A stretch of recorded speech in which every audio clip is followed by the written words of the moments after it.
name's Swinburn and I'm a Professor of Population Nutrition and Global Health at the School of Population Health at the University. Well, when you work in public health, you do see things that need change.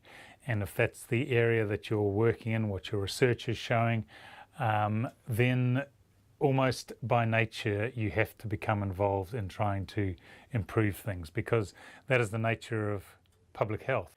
Well, New Zealand, out of all of the wealthy countries in the world, is now third in the world for obesity and overweight in children, and that is not a very good position to be in. At the moment, we do not have that kind of joint force, if you like, of government agencies, of the food industry, of parents, NGOs, academics, all working together to get better outcomes for our kids.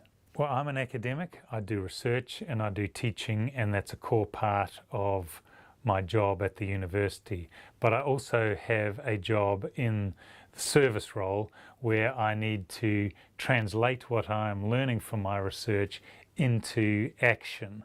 And that is a core component of what academics do. Now, Protect Our Kids campaign is just one of those areas where we can make that translation from the research into the real world. I mean, we teach healthy eating in schools in the curriculum, and the canteen and the tuck shop should match that. Having chocolate drives or pizza drives to raise money, or confectionery as rewards in the classroom, does not match what's in the curriculum. So that's the first thing, and it's pretty obvious.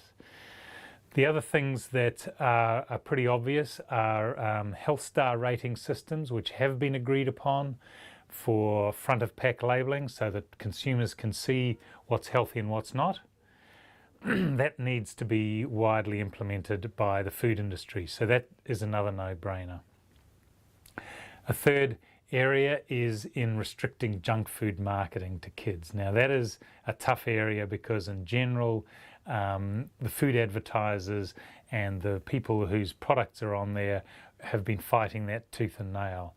I think there is some middle ground where we can get some tighter restrictions than on at the moment. And the last area is the tax on sugary drinks, and as I said, more than half of the population support that, so we'd like to see that come into play, but that's a much tougher political question. A single voice is not going to cut through. We need multiple voices, and there are multiple voices out there. There are many, many people who have an opinion on childhood obesity and what needs to be done. There are many people out there, researchers, that have the evidence which needs to come out. There are many NGOs working with schools, working with families who see it on a regular basis. So we need all of those voices to come out to tell the story about why we need to act on childhood obesity. They are seeing the consequences. They need an opportunity to tell their story.